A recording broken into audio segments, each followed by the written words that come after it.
జై శ్రీరామ్. సాధారణంగా మనము మహావిష్ణువు దశావతారాల గురించే ఎక్కువ వింటుంటాం.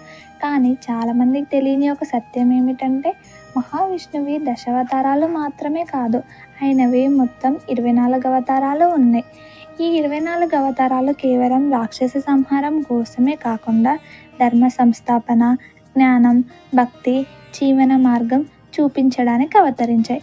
మన పురాణాలు, ఇతిహాసాల్లో ఈ అవతారాల ద్వారా కాస్మిక్ ప్రిన్సిపల్స్, మన ఆత్మ స్వభావం, మన జీవితం ఎలా ఉండాలి అనే విషయాలు వివరించబడ్డాయి. అలాగే మన సోల్ అనేది ఆ దైవాన్ని ఎలా చేరుకోవాలి అనేది కూడా ఈ కాస్మిక్ ప్రిన్సిపల్ 24 అవతారాల్లో వివరించబడ్డాయి. దశావతారాలు అంటే అధర్మం పెరిగినప్పుడు ధర్మాన్ని రక్షించేందుకు వచ్చిన అవతారాలు. కానీ 24 అవతారాలు మనకు జీవనతత్వం, జ్ఞానం, ఆత్మాత్మిక మార్గం బోధించేందుకు వచ్చినవి. ఈ సిరీస్లో మనం ఒక్కో అవతారాన్ని సులభంగా, స్పష్టంగా తెలుసుకుందాం.